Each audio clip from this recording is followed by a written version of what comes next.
Hey folks, my name is Becca Schofield. I'm a co-chair of A Better Cambridge along with Alan Sadoun, who's joining shortly. So, for people that are members, great, thank you for plugging in. For people that aren't, just as an FYI, ABC advocates for housing equity in the city generally. We've done a lot of work for affordable housing advocacy specifically, increasing density, sustainable development, stuff like that. So please check out our website, read more about our mission. We're really focused on preventing displacement, improving housing security for Cambridge, making sure it's an affordable place that's open for all. And happy to answer more questions about that at the end. First, I want to introduce you to our panelists who are joining us to talk about tenant protections from the national level down to the local Cambridge level. They have a lot of individual knowledge in their own fields and in their own positions, and then also knowledge to share with us today. And it's a really, really quickly changing scene with eviction issues, tenant protections for sure, the eviction moratorium at the federal level, like through the CDC, and then also at the state level, also what our city is doing. So we want to talk about all of these things and answer a whole bunch of questions. First, just to introduce our panelists, Mayor Sumbul Siddiqui, she's mayor of the city of Cambridge. Ellen Shacter is the director of the Somerville Office for Housing Stability. If you guys just wave, sorry. And Whitney Airgood-Obrycki is a research associate at the Harvard Joint Center for Housing Studies. So I think that, they have pretty diverse knowledge at all of these levels with all of these things. So we want to really use that experience that they're bringing to set the scene. And then just quickly on logistics for this. First, we're going to have the panelists introduce themselves. Then I'm just going to ask a few broad questions that they can speak to, again, to give us some shared understanding of definitions of evictions, of tenant protections, just so we're on the same page about what we're talking about, and just ask a few questions to frame the conversation, and then we'll open it up. I know folks submitted questions through the Dory. That link is also in the chat. So if you want to upvote questions that already exist, or if you have more to add through the conversation, please do so. And then we'll ask those after the panelists have a little more time to give us some background info on some of this stuff. That's the game plan. We'll spend about half the time having the panelists talk us through some of this stuff and then open it up. We're scheduled to go until 7. We can stay on and chat a little bit afterwards. That's, I want to give some space for that because all of this stuff is pretty complicated and also really interesting and also changing very quickly. Thanks so much for joining us. On that note, I'm going to let the panelists introduce themselves. So maybe start with Sumbul, and then Ellen, and then Whitney. If you guys could give us a few minutes just talking about kind of what your priorities are here and what you've been working on lately related to tenant protections and housing stability in the pandemic. Hi, everyone. It's great to be here with you. Thank you for joining. So a little background about me. I grew up in Cambridge. It's my hometown.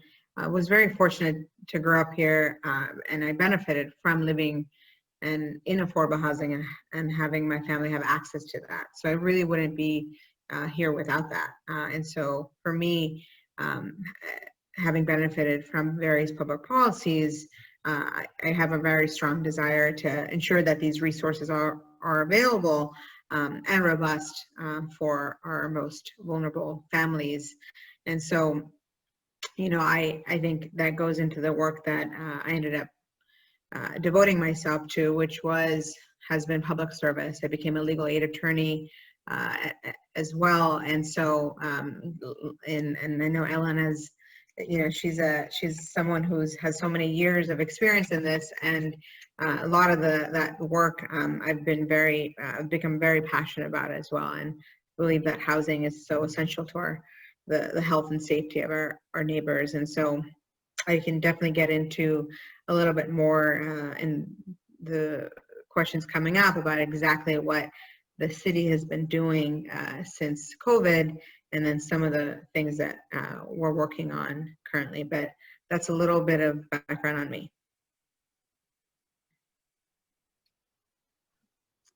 I think you wanted me to go next, right? Okay, so my name is Shacter. Hi, everybody. I know some of you. I live in Cambridge. I've been a Cambridge resident for about almost 30 years, and I worked at Cambridge and Somerville Legal Services for almost 30 years as a housing and public benefits attorney at Castles.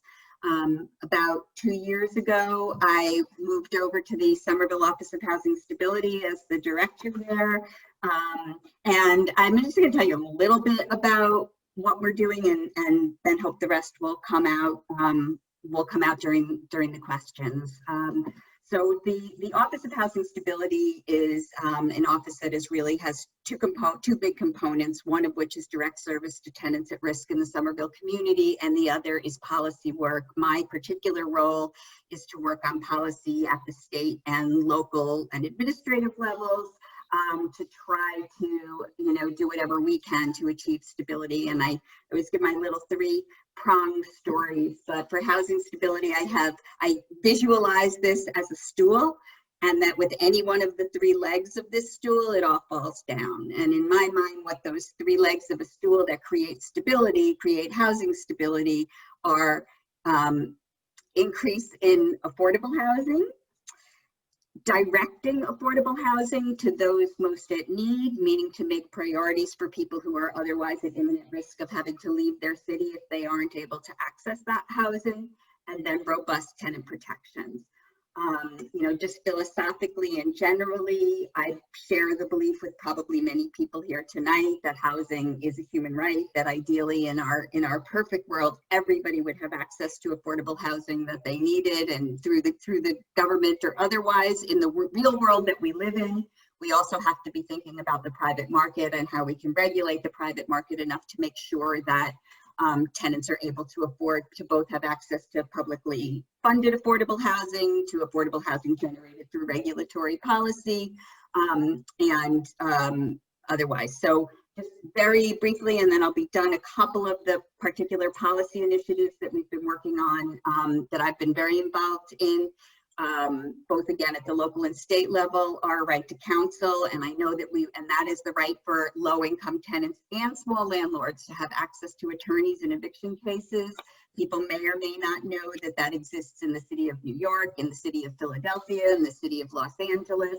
Massachusetts is the first state that's trying to have a really active campaign for a statewide right to counsel. And I know we will talk about this later. It in part is happening through the governor's initiative and through funding with DHCD. And I know we'll probably come back to that, but I think it's a really, really exciting silver lining that has come out of this COVID situation, is that there is a move in this direction and a recognition of how crucial housing is. So there will be more access to attorneys than there had been in the past.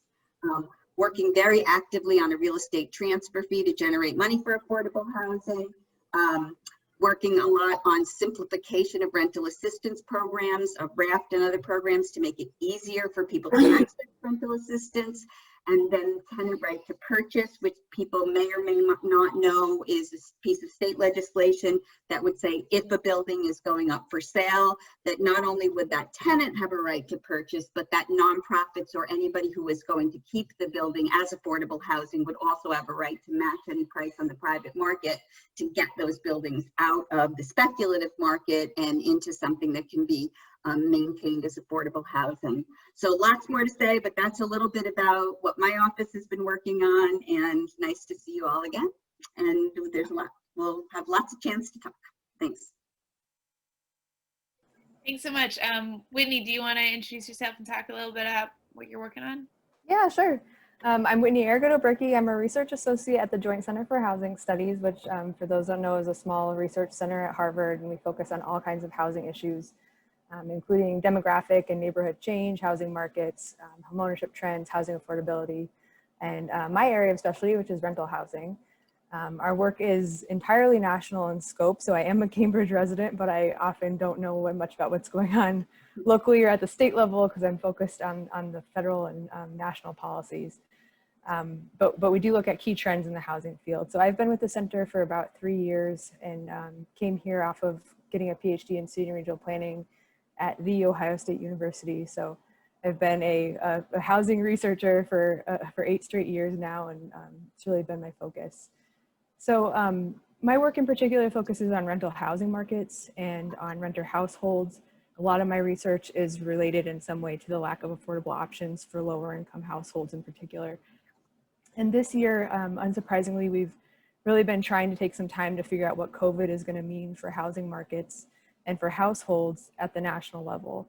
And I think just want to set the stage a little bit and briefly talk about some of the stuff that we're finding in the data so far in terms of the effects of the pandemic on renters.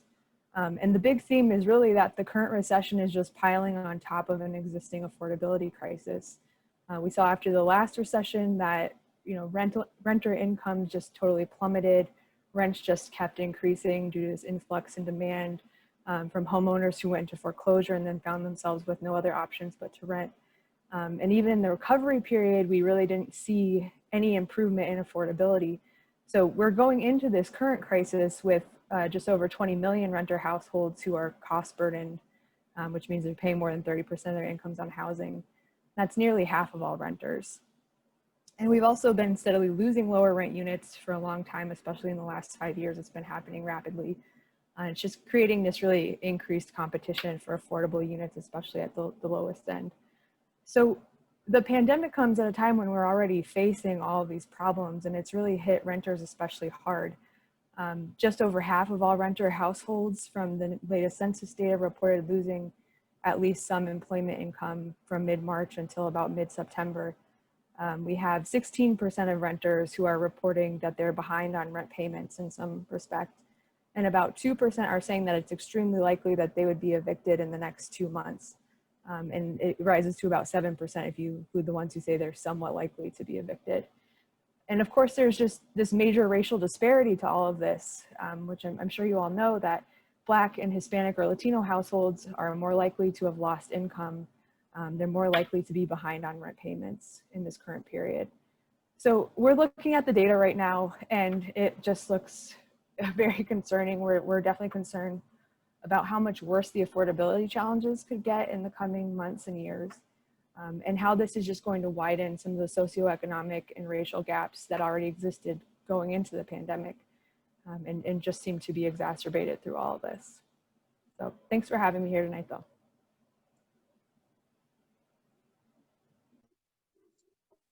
Yeah, so thanks so much to the three of you for joining. I'm always impressed by the range of things that you focus on and all the folks that you support through your work. I think, we'll talk a lot about national level, state level to city level. And I know that because so many folks are Cambridge residents, a lot of the questions will be locally focused.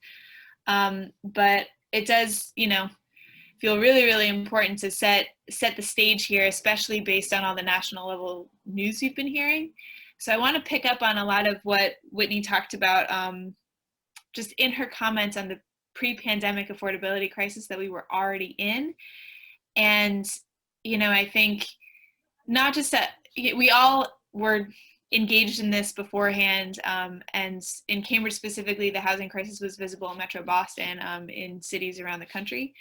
But, I'm hoping that we could talk a little bit about the pre-pandemic scene. So for Whitney to maybe discuss national level trends on evictions, what that was looking like and what tenant protections were already in place.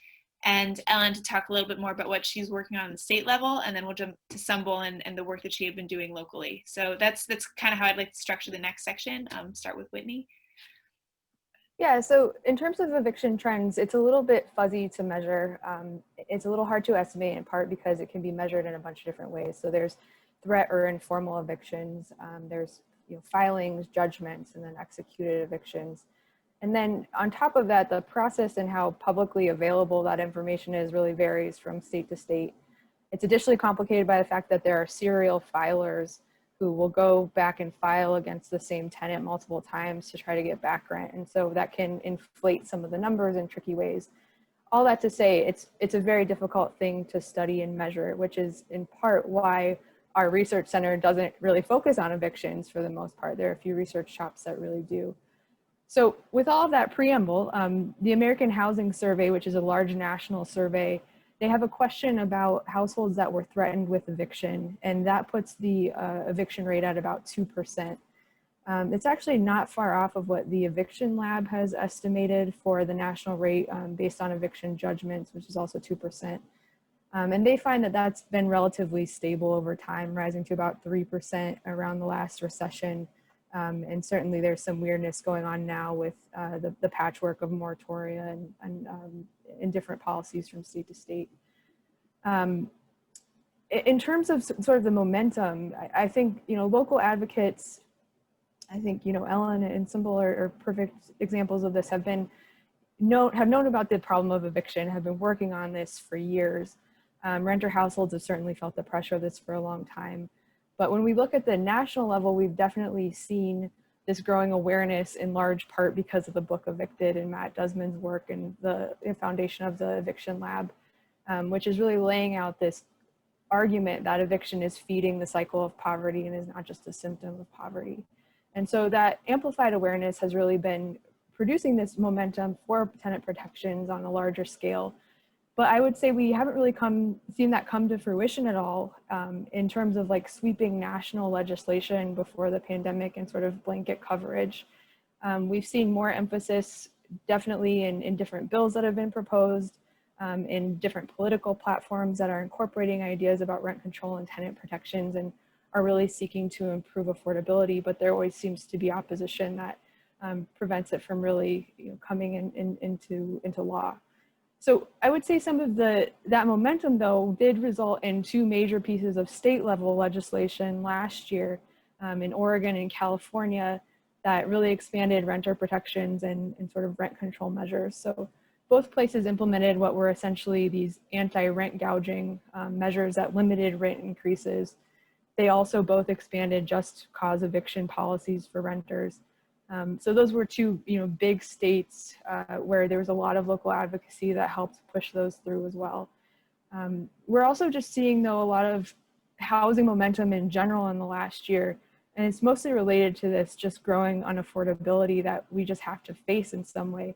And so we've seen at the local and state level both proposals like major zoning changes. So we saw that in Minneapolis and Oregon, bond issuances for affordable housing projects that are just on a really large scale, and then just changes to the development process that helps bring down time and the cost of construction. So thinking about tenant protections more broadly as improving affordability as a mechanism to improve options for renters. So I think that covers all I'm supposed to. Is that right, Becca? Okay. Did you want me to go next? I didn't know. Yeah. And then, so I think if you could talk about what, I know you've been working on a lot at the state level to varying degrees of And I see Senator D Domenico here, who was a sponsor of a Right to Counsel bill. So thank you, Senator, for your support on that. Yeah, so there's so much going on at the state level, trying to respond right now at this time, as you know, to the impending end of the eviction moratorium. I think probably most people here have saw the governor's press release.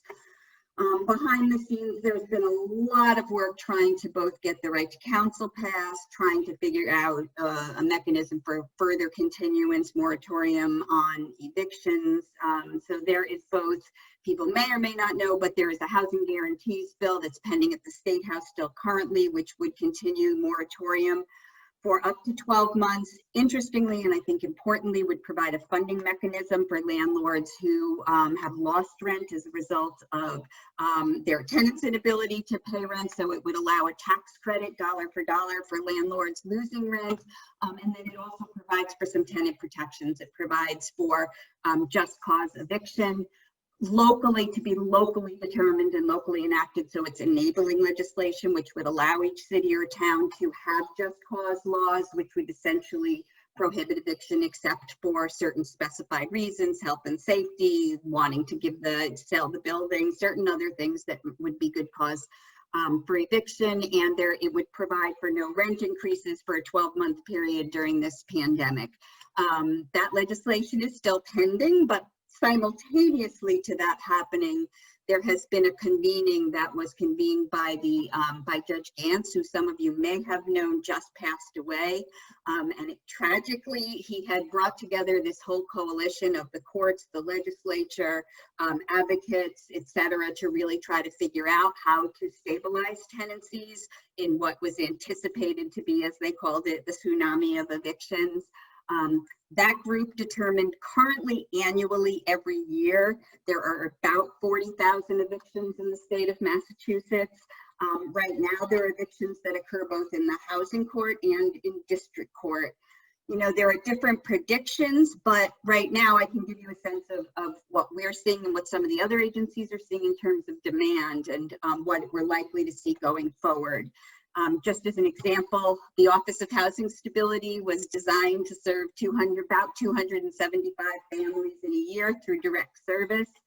Since the pandemic, so over the last 6 months, we've had over 1,100 requests for services.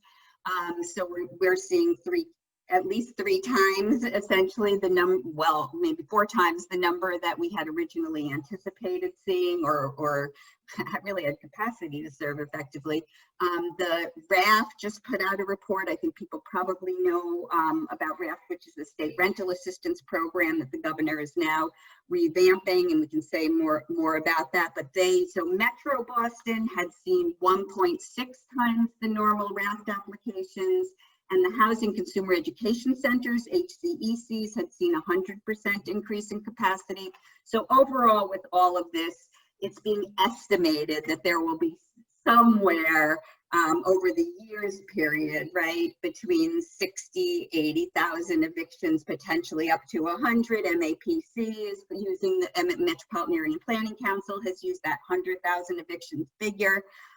So a lot of the policy now is geared to doing everything possible to resolve cases before they get to court, so that we really aren't both facing that large number of evictions, but also people may know once an eviction is filed, there is public information available to anybody who goes online about who is subject to that eviction. There is also legislation pending. City Councilor Lydia Edwards was one of the prime movers on this, and I'm trying to remember who the lead sponsors are, but I can't at the moment, which would allow some sealing of those eviction records. But for right now, for many reasons, what the governor has decided to do, you know, is to really beef up the RAFT program.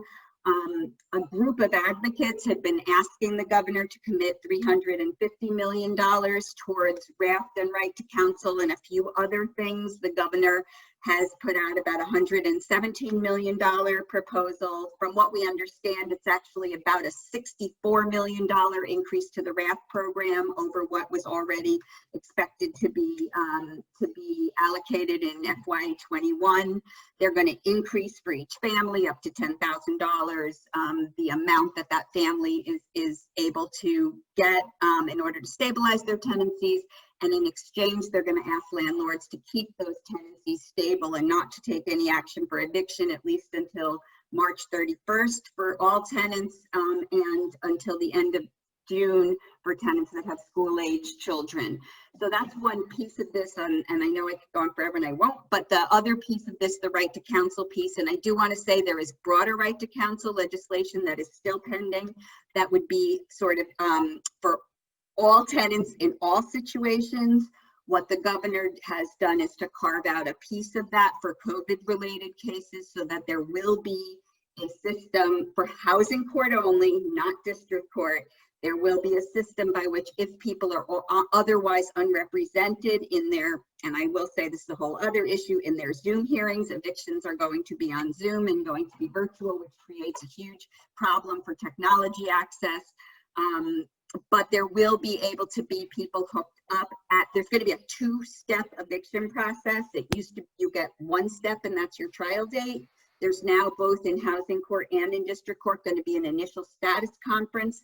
The idea of that is if the tenant doesn't, and the low-income landlord doesn't already have access to resources, they're going to give them access to resources or information about resources at that first hearing.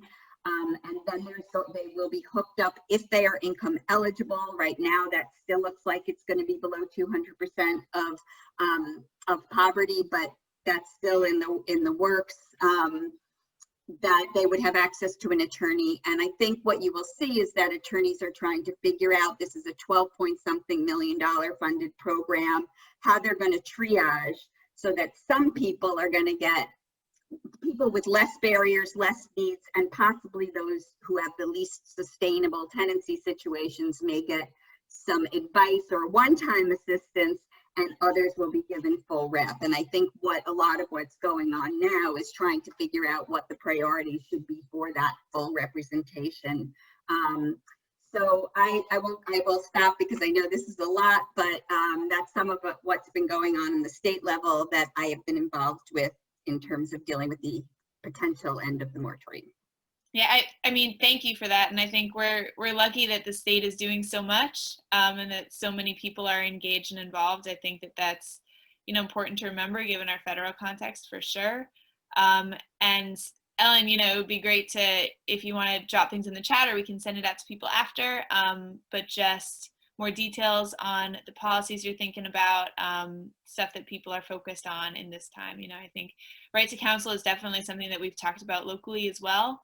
And Cambridge has done a whole bunch kind of pre-pandemic and currently to help folks keep their housing and have representation. And I think we've kind of transitioned a little bit from what folks were working on pre-pandemic to what is currently on the table now, which is really natural. It was really natural in like the way that we're framing this whole conversation. Like there was an affordability crisis already. These are things we were already dealing with, already working on. It's more urgent now. That's very clear. And I think everyone in this group understands the reality of that. If you have questions about specifics, like please drop them in the chat. But I think all of these numbers are really, really helpful for me personally. I think us as a group. I want to turn it over to Sumbul to talk about what Cambridge had kind of pre-pandemic understood about what we were dealing with in terms of housing stability issues, tenant protections that we needed and were prioritizing, and then how we've reacted to the more urgent pandemic context over the last several months. So.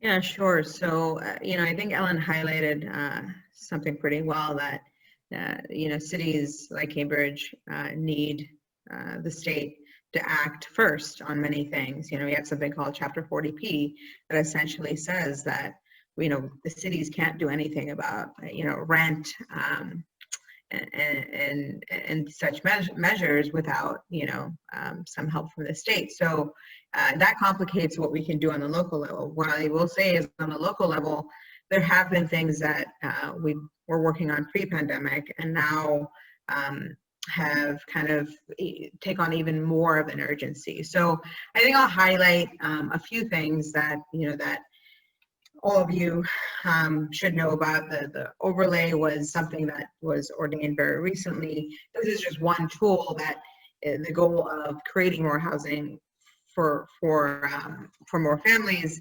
but really not being the solution to prevent tenant displacement.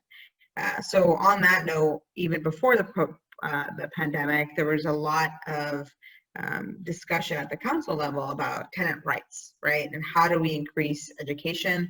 How do we make sure that tenants know their rights? And so over the summer, I worked really closely with city managers, housing liaison Maura Penzick, and others to say, look, we actually need a tenants' rights and notifications act, and especially now. And so this act really seeks to inform residents of their housing rights and the resources that are available to them at both the start of the tenancies and when the tenancies are terminated. And the goal really is to prevent evictions and filing of evictions. And so we've laid out in a letter to management companies as well, saying, here are also the resources that are available to your tenant if they have a hard time, paying rent, right? There's the city's housing stabilization fund that we've enacted since COVID-19, since the pandemic, that assists residents who are paying more than 40% of their income on rent. And that comes with 4 months of assistance. the city also offers a rental assistance program through the multi-service center as well.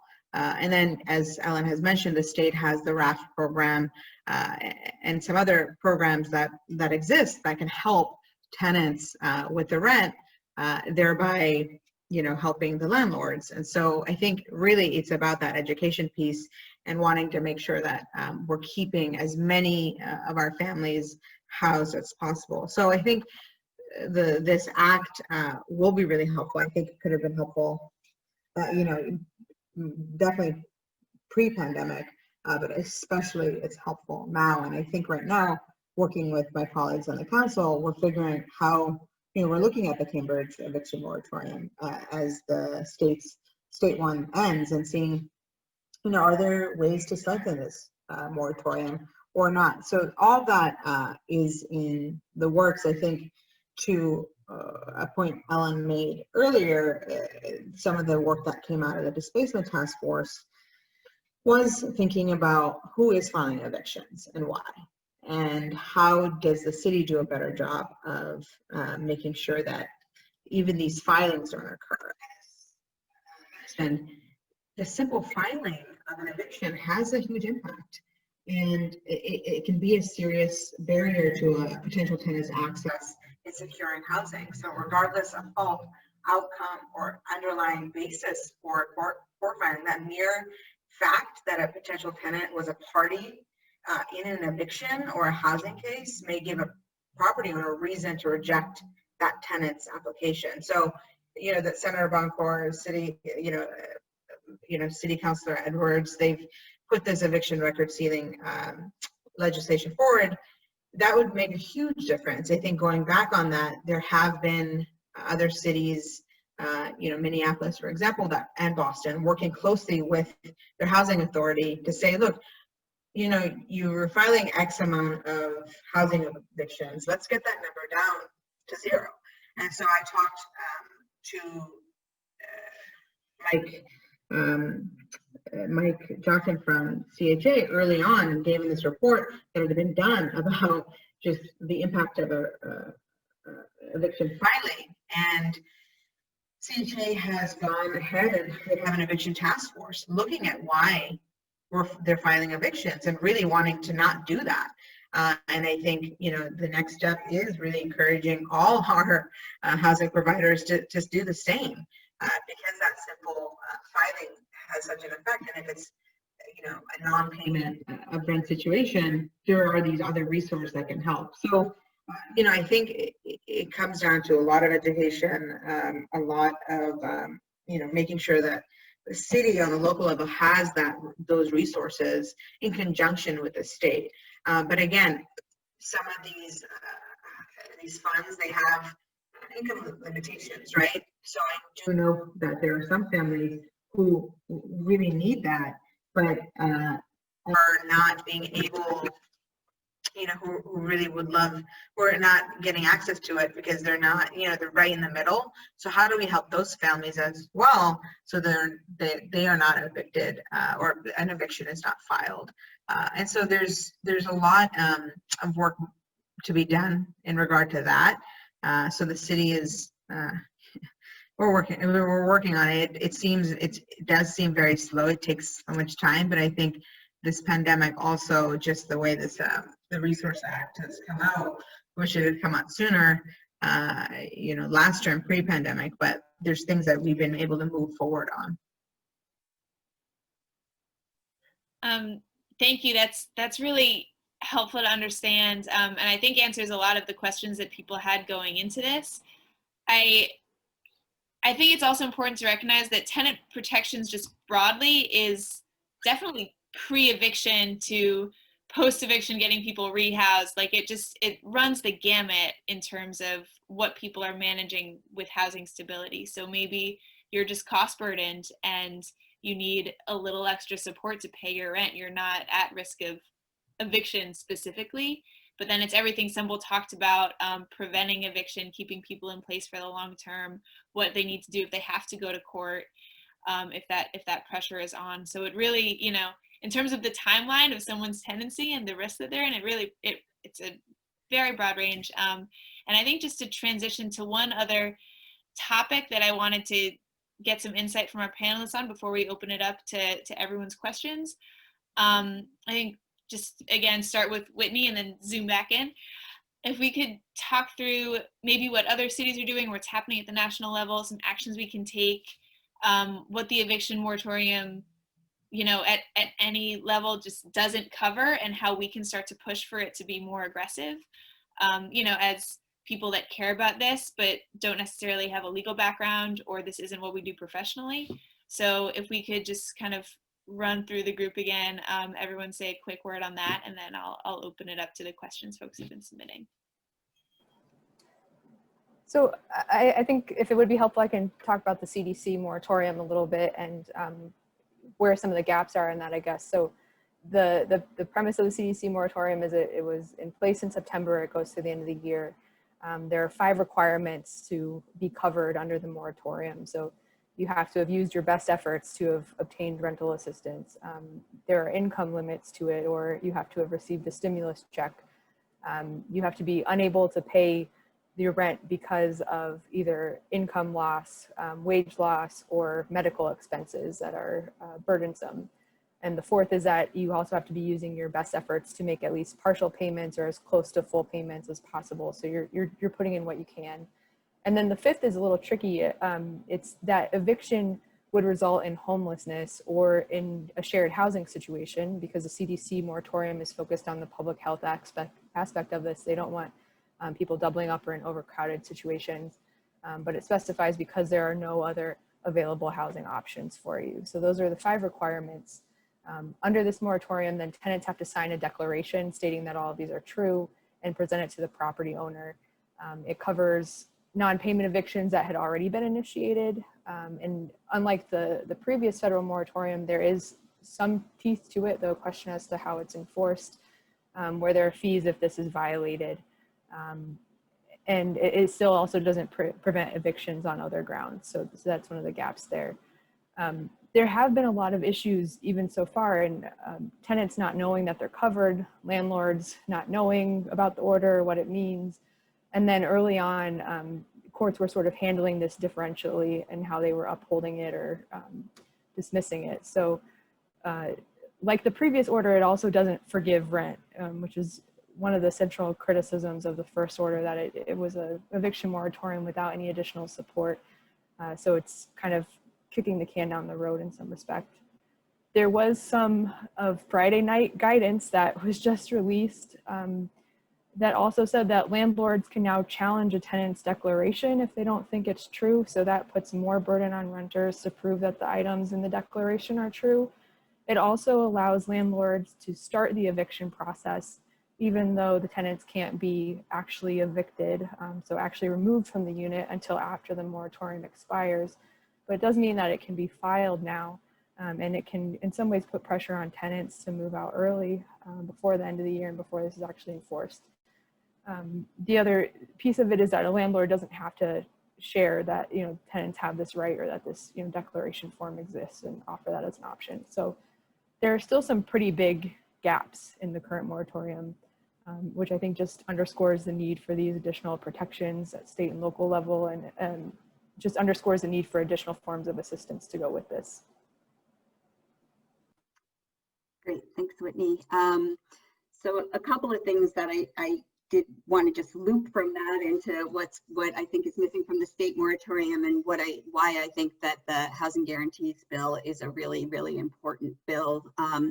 One thing just to note, if you look at the timing of the federal moratorium, because our courts and the CDC have said that it is their opinion that this only prevents the final stage of a levy, of the actual moving somebody out, the only people the moratorium is really going to help are people whose cases were already filed prior to the moratorium that have been on hold.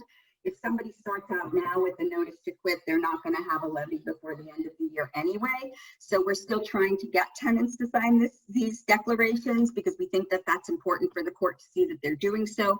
But it's not really going to provide a whole lot of additional relief for many people in the state of Massachusetts. I will say now that I think the governor has absolutely done the wrong thing by signaling that he's not going to continue the moratorium. And I will even forget the politics for a moment. We are trying to set up a huge system of both rental assistance. And I want to say, you know, Metro Housing had 2,600 backlogged applications for rental assistance. The way this is being put out by the governor is as if rental assistance alone and this, you know, attorney thing alone is going to solve this problem. And I am very grateful to the governor for doing this. And it's a really important step.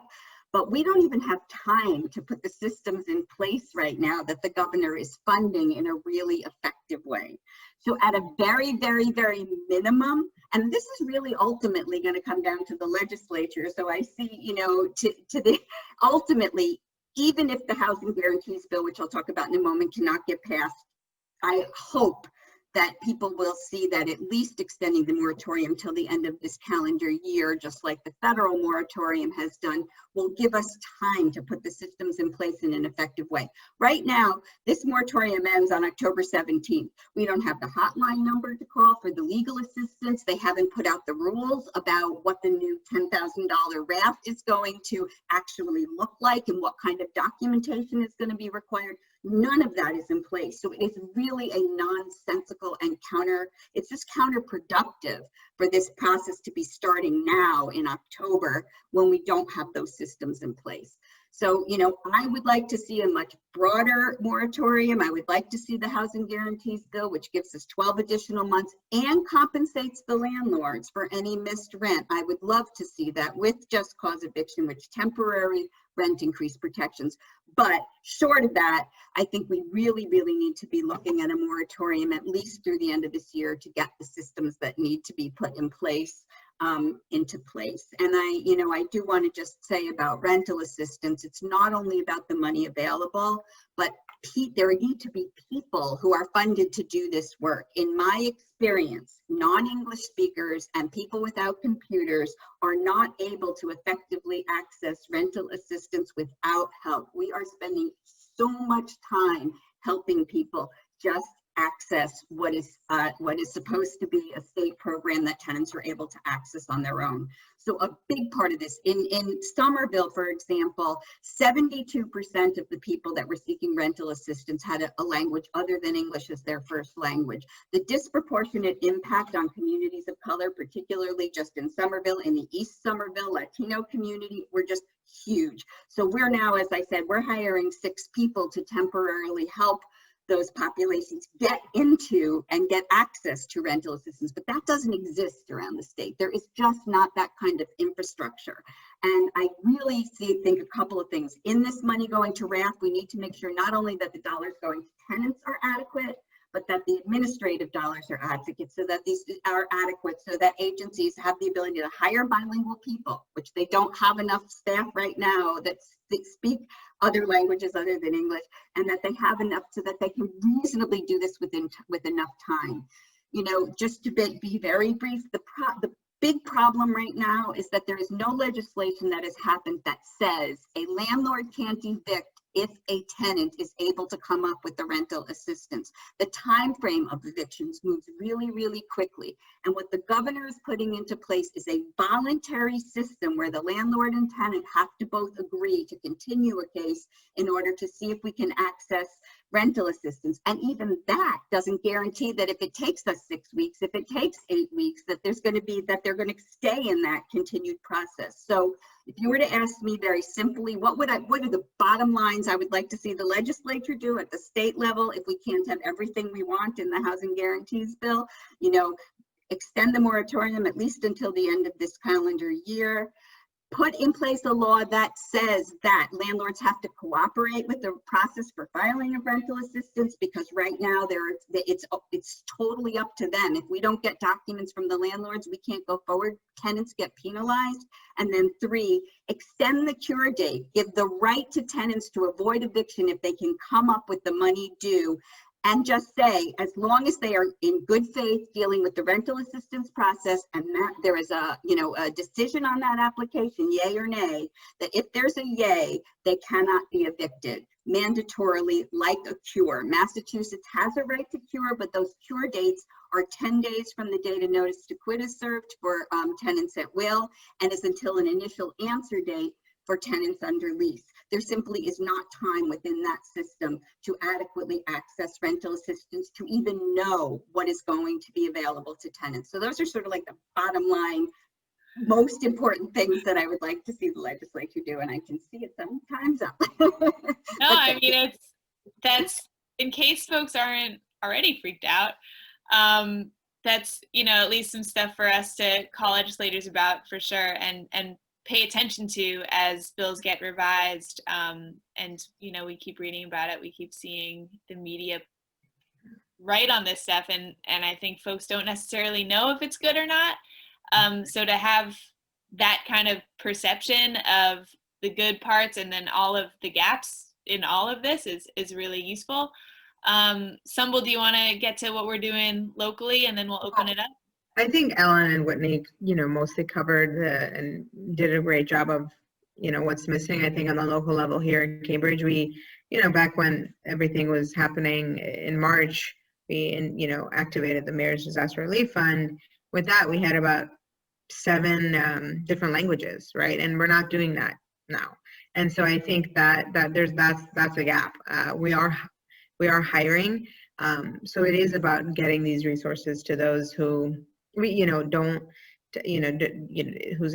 language is not, whose first language is not English. And there's many communities, pockets of our families who need access, and the city, I think, can definitely do a better job of providing that. So that's something that we're working on, but it comes back to staff and capacity, and these are all fixes. And so this stuff that we're actively doing.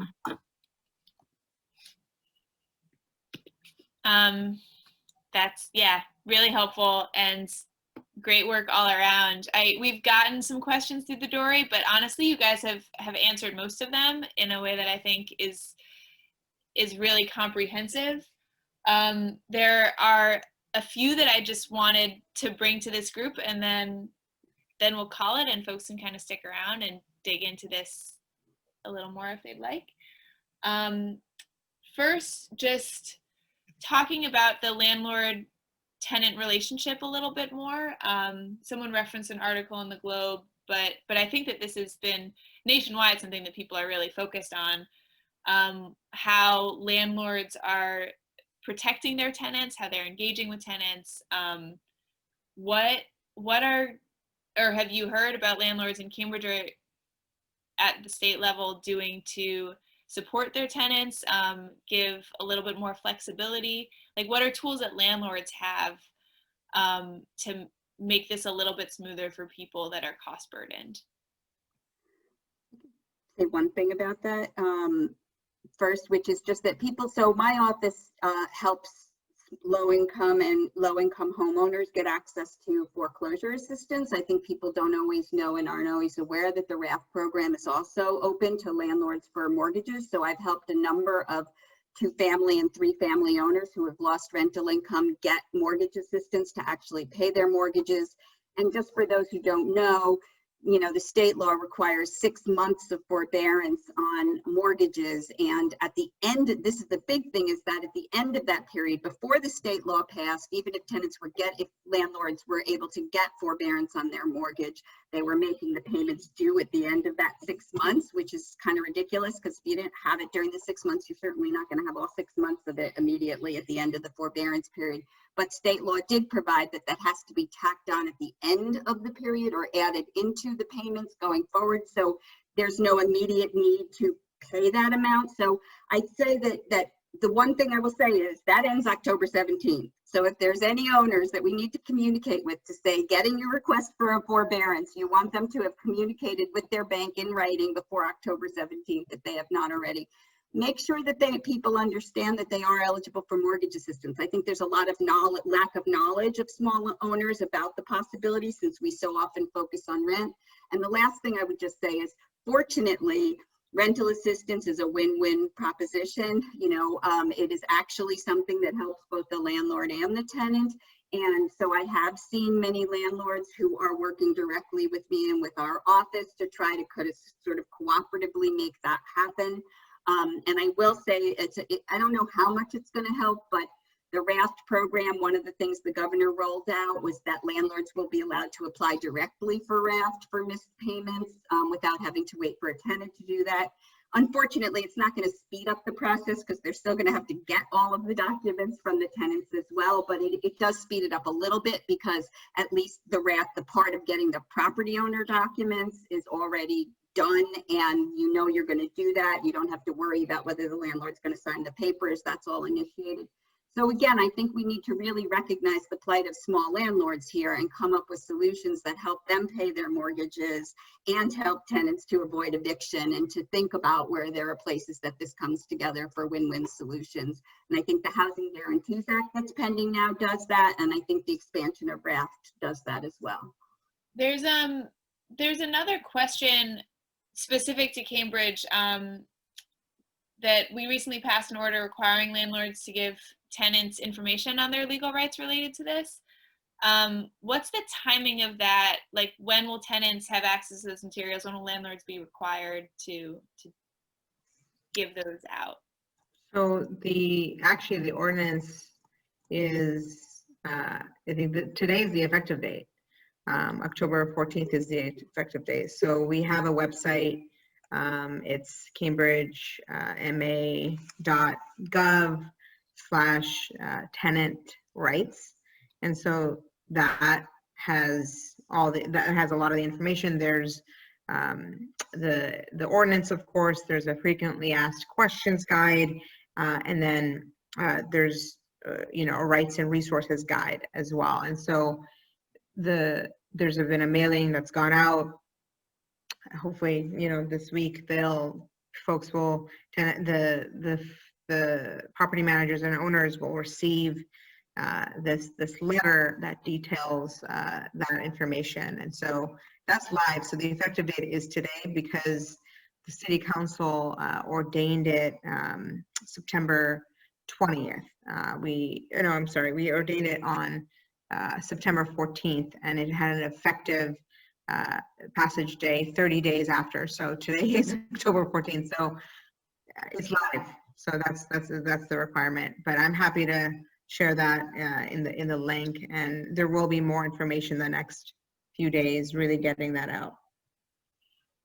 Okay, yeah, that's great, and a really helpful step for the city. I think just one more question from our Dory, and then I want to give our panelists a chance to, say anything else that they feel like we should know as people that are housing advocates and care about engaging with this stuff. Just generally for the three of you, who should we be calling kind of to bother about this state moratorium? Is it our representatives? Is it, other groups that are signing on to letters or pushing different angles of this? If you have suggestions, I think everyone on this call would love to be engaged. Whoever wants to jump in. Okay, well, in terms of the housing guarantees bill, people may or may not have heard of the Homes for All Coalition. If you put in Homes for All in your Google spreadsheet, you will be able to plug into all of the information about the campaign for the Housing Guarantees Act and the moratorium in that way. Ultimately right now at the legislature, right, there's until the end of the session goes until the end of the year. So if anything's going to happen, leadership really needs to, leadership meaning the Ways and Means committees and meaning the Senate president and, the leadership in the House are going to have to want to make it happen. So legislatively, communications going to that leadership are really helpful, and the Homes for All is one coalition. I would say also telling the governor we are still trying to convince the governor to at least extend the moratorium until the end of the year. So communications with, I'm not overly optimistic that that's going to happen, but I still think that those are important communications to have. And if people want to know other ways to get involved that aren't immediately obvious there, I'm happy to also have people contact me at the Office of Housing Stability for more information about what is going on. Although probably in Cambridge, there's ABC is probably a better source now that I'm thinking about that. So yeah, that's what I would say.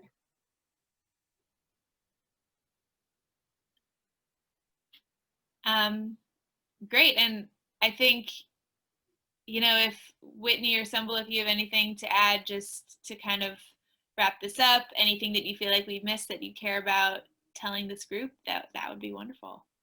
Then we'll open it up. Yeah, if you know of residents who, are experiencing issues, please direct them to my office. We have a lot of constituents calling and about various questions, but we're not going to get to everyone. So if you hear of individuals, please contact the city and we'll do everything we can to help. I just had one last thought and then I'll shut up because I know Whitney hasn't gone, which is that in the city of Somerville, we're doing a mailing to every resident with all the resources for rental assistance, legal assistance, etc. And that might be something you want to push Cambridge to do as well. It's not cheap, but it's one effective way, at least, of getting information in the hands of folks who need it. Great.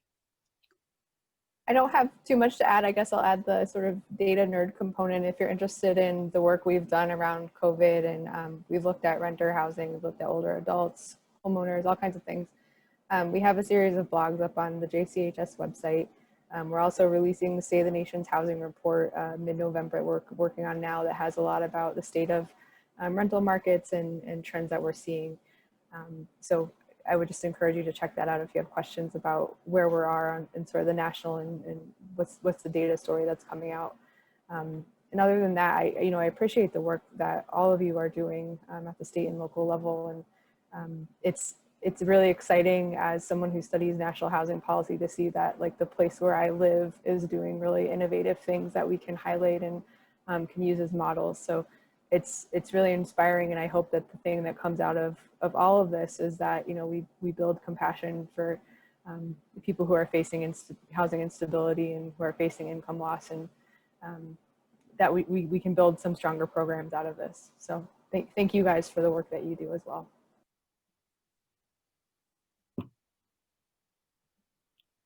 Great. Thanks all. This has been, I've learned a lot. And feel really inspired to, dig in more to all of these suggestions for sure.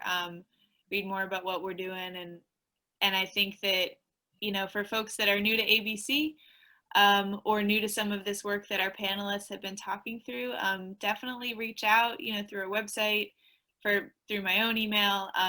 There are plenty of ABC members that are already in this chat, and I just hope that we can find some space to keep talking about this and collectively make some plans to make some calls, help.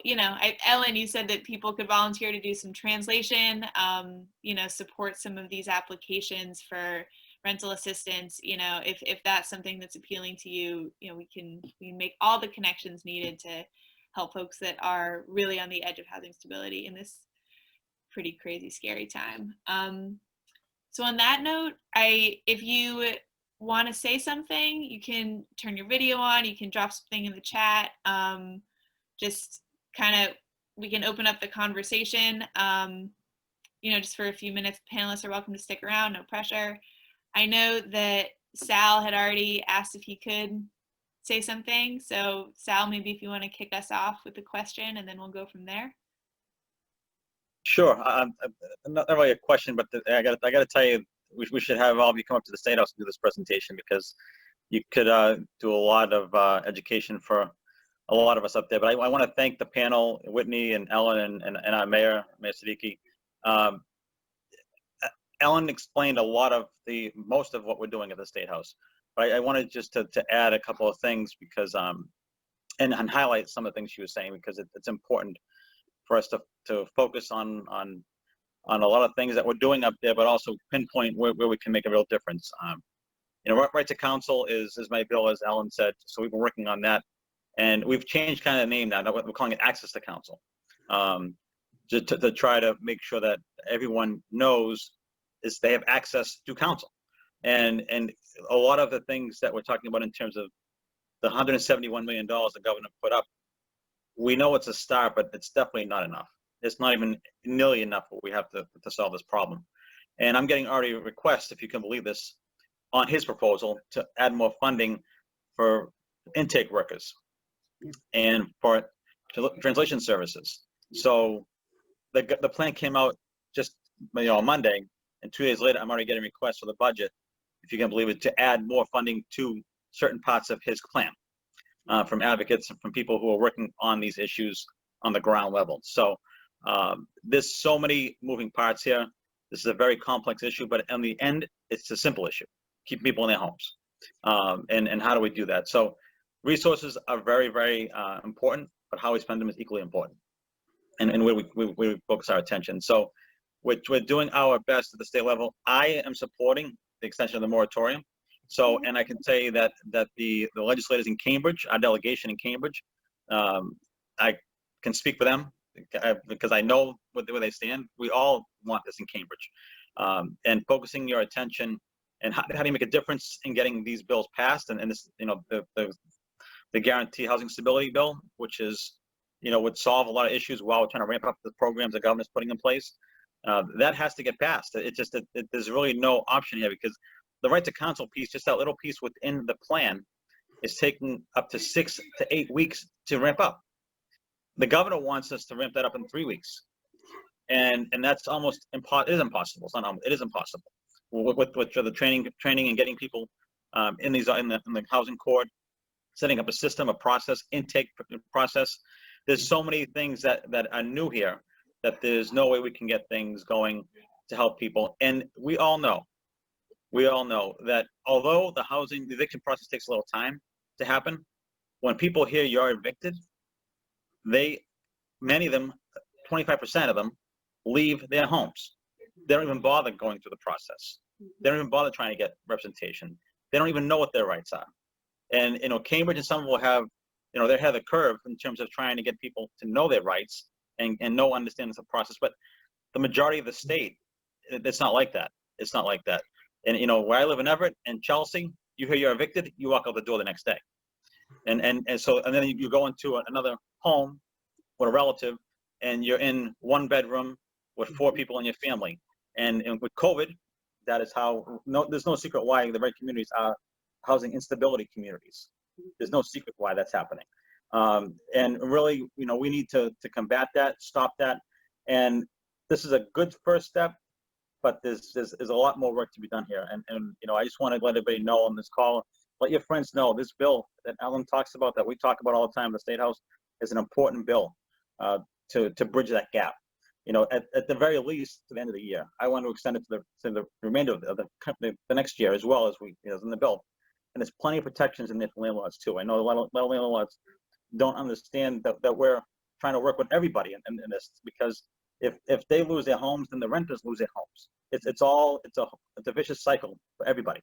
So we're all trying to work together in this, but you can be sure there's a lot of conversations happening, a lot of action being done. But we need the help of the community to not let their guard down and think this plan that just came out is the be all end all. It is not.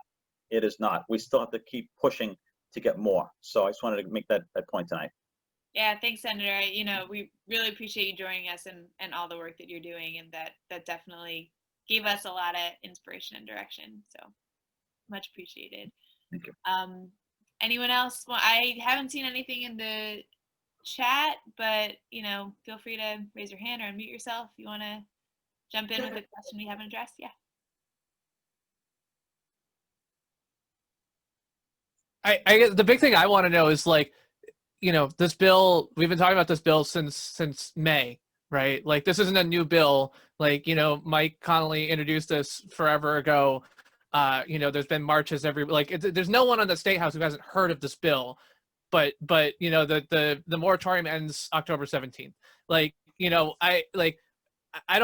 don't love to be, the wet blanket on this, but I look at all these good things and whatever, and I look at, even if I don't always agree with our governor, you know, we have a super majority of Democrats in the, you know, House and legislature, and it's not moving. And I guess I would ask this question to everyone who has an opinion on this, is like, you know, like, great, you know, okay, our, you know, maybe our Cambridge delegation agrees with this, but it still doesn't seem like it's moving. What is there to do? Is that likely to actually, is that going to change? Like, is this the thing to be fighting on? Or is this like, you know, we just have to, I guess we can't stand in front of Zoom and like blockade the court doors like I would if we were going to be talking about going to eviction court. But that's my situation here, is like, you know, how do I get a lawyer to walk into every, you know, meeting on a Zoom call with somebody? How do I do some of this, given that this bill has just been sitting here with no progress? Or maybe I'm wrong, and this is going to happen, and it's all just a, you know, brinkmanship or whatever. I mean, that's my fear. Like, just as someone who's looking at this and wants to do more, is, you know, it doesn't feel like it matters how much I shout and whine and tweet and call and march if nothing has happened over the past 6 months, and we just keep coming closer and closer to this cliff. So, I mean, from anybody who has thoughts on that, I'm happy to hear, like, am I being too pessimistic, or am I being realistic? And in which case, you know, what do we do next? I do feel like we have a better understanding of, you know, like, based on the data we've been talking through, you know, how people are finding some stability, how we're getting more funding for rental assistance. I mean, you're not wrong, but I do think we're getting a better and maybe fine-tuning our understanding of the depth of what's needed over the past several months. So I'm hopeful that that will help, you know, public officials focus, and maybe that's, maybe the pressure's on. I can jump in and just you know, you're not wrong, but I do have to say, you know, this bill we're talking about was a late file bill. It was reported out of committee, the housing committee. So there is some movement on this, which a lot of people did not think was going to happen. You know, a lot of people thought that it was going to get stuck in housing. We weren't going to see the light of day on this bill because it was a late file, because it was, you know, a lot of late file bills tend to take, you know, just don't really make it to the process fast enough. But obviously, because this is a housing crisis and an emergency that we have in front of us, this bill actually was reported out of housing to the House Ways and Means Committee. So that is the first step. And now Housing Ways and, you know, Housing Ways and Means, if they report it out, it does go to the floor. So it is an important step to get out of committee, because if it did not get to that point, we wouldn't even talk. I wouldn't even be bringing this up to you tonight, because there wouldn't be a lot of hope if we didn't get it past that big. There's a big step. 14 of the legislators voted yes to get this out of committee. 3 voted no. I think it was party lines probably, but I don't know the full. You know, I don't know who voted who, but it was 14 legislators voted to put us out of committee, both in the House and Senate on the housing committee. So it's now Ways and Means. There, 14 representatives made their point known. The chairman of the committee has advocated to get this past Ways and Means, the housing chair, Kevin Honan. So there is some movement on this. So, you know, if we just kind of just let our guard down and just say we can't do anything about it, and that's not what you're saying. You're asking what can we do, which I appreciate. But we need to just focus our attention on where that bill is right now. It's in House Ways and Means. And if we can get that out of that committee, with the help of the speaker, obviously, and with the chair of House, you know, Ways and Means, and the members of that committee, then we have a real shot of getting it to the floor. And I can tell you the Senate has been very open and you know, where we are on these issues. So the critical step is now in making your opinion known and your voices known in that realm. So and again, you know, you have advocates working on the inside of the building, you have delegation in Cambridge, and many housing advocates outside the building working on this as well. But, you know, hearing from the residents is really the key component here. You know, that this is where people need to you know, and Cambridge, we know what Cambridge stands, right? So when we hear people from Cambridge calling my office, you know, I know what I'm going to hear. I grew up in Cambridge, so I'm a Canterbury and went to high school in Cambridge. I understand it. I share your views. I feel it. I understand it. When you're getting calls from, you know, other legislators from different parts of the state, where they wouldn't normally think would be on this issue, on this issue, then that makes an impact. So really getting your friends and your family in other parts of the state to make calls to their legislators as well, is really how we get some traction on this. For sure. Yeah, no, that's I just Yeah. want to say I saw Lee's hand and then Jess's hand, just to let people say something. yep, great. Oh, I have to be honest, I'm somewhat pessimistic as well, like what Chris was saying.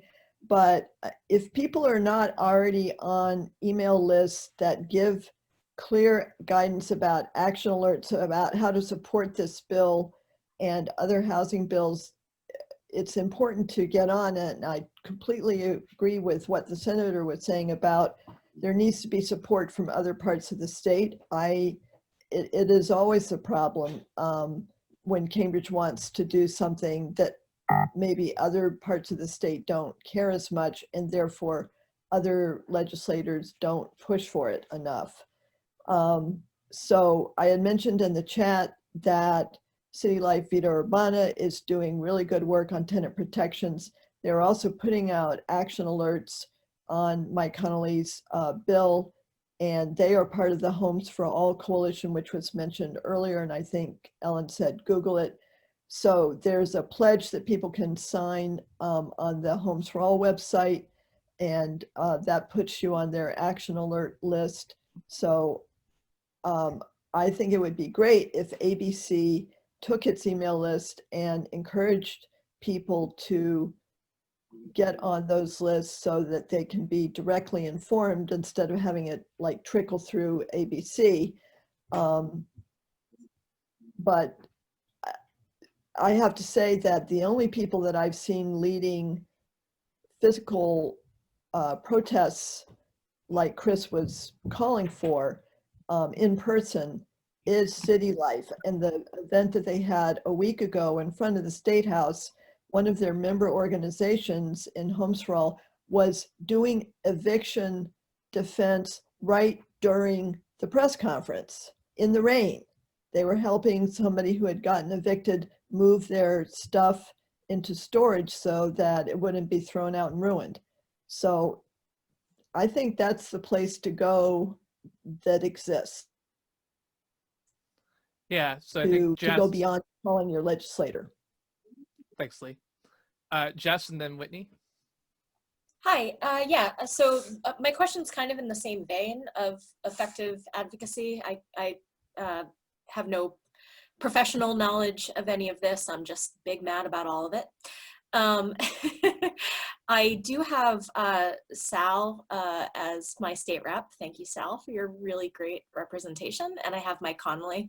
So one thing I've internalized for issues at the national level is the rule that you never call members of Congress that are not your own, because it can interfere with more effective advocacy campaigns among their own constituents, and that's what people really care about. In terms of me, who's like, I'm quite happy with my representation. I don't need to call Sal's office and yell at him about this. Is it, I know it's most effective if I ask my friends and family in other districts to get on the phone with their reps. Is it also helpful for Cambridge, for people who do have good representation, to call other people's reps, or is that counterproductive? Like, does that rule for activism still apply at the state level? And I actually don't know who this question is for. It might be other activists answering me. I have no idea. So sorry, that was a bit wordy, but that's what I'm wondering. Like, should I call someone else's rep and yell at them, or is that bad? Thank you. I'll just very quickly say one thing and then love to hear from the senator, which is that I think for leadership, it's a little bit different because, you know, that leadership of Ways and Means and leadership in the House and Senate kind of are in the position of representing everybody. So I think that that's what the activists are trying to gear us towards at this point. If you have to get a bill, you're going to have to win it on the floor, and it probably isn't going to happen unless we have leadership support. So it's easy, you know, it's easy to look up online who are the chairs of Ways and Means and and I think that it's totally appropriate to be reaching out to leadership, even if you're not in their district, but maybe not to other reps and senators. I don't know what the senator thinks, but that's what I would say. Yeah, no, I think that's exactly right. And if you are part of an organization, or part of an advocacy group, if you say you're calling as a member of this group or that group, that also carries a lot of weight as well, because a lot of the advocacy groups do get a lot of attention from legislators in the building. So, if you were going to call someone from from Brockton, who represents Brockton, that wouldn't be really effective if you calling them yourself. But if the chairs of the committee, and I do have to say that the benefit of having my staff on the call is I think that bill is actually in House rules, not House Ways and Means. So that this is why they do all the work and I get to speak. But sometimes they got to correct me. But so that is really an more effective way of exactly what Ellen said, calling leadership. And if you can convince leadership, then it really is the bill is moving quicker, as we all know. I mean, I think that is all really helpful for us, not just as individuals, but for ABC ourselves. Like, we want to be responsive to our members. So if our role as a group at the state level can be pushing for some of this stuff, especially because in Cambridge we do so much at the city level, I think that's something, we want to keep reaching out to folks and understanding what is valuable to sign on to, what we really should support. And then from our members, like, what are you reading about? What do you think is important? And how can we plug in better as a group? So I think, just putting our weight behind all of this stuff in, during the pandemic, within our existing affordability crisis, and knowing that will continue. Like, it's going to take a lot of work to dig out of this. So as folks have more ideas or more questions about what our role is, like, again, we really care about being responsive and invested in this. So and if folks have to jump off, feel free. If you want to say another thing, I haven't seen many hands. Chris, have you? Oh, well, Whitney, did you have a hand up at one point, or did I? No, okay. I think I was just shifted. Okay, cool. So I didn't see any other hands, but if people do have anything else, toss a hand up or just unmute yourself. Go for it. Oh, yeah. Just wanted to say goodbye and thank you. I do have to jump off to something else, but thank you so much for inviting me and for all of your work. Thanks so much, Ellen. And I think on that we can kind of all wrap. People are jumping off. But again, really, really appreciate everyone showing up and spending some time with us and learning all about what we can do to engage better, more effectively with tenant protections. So thanks.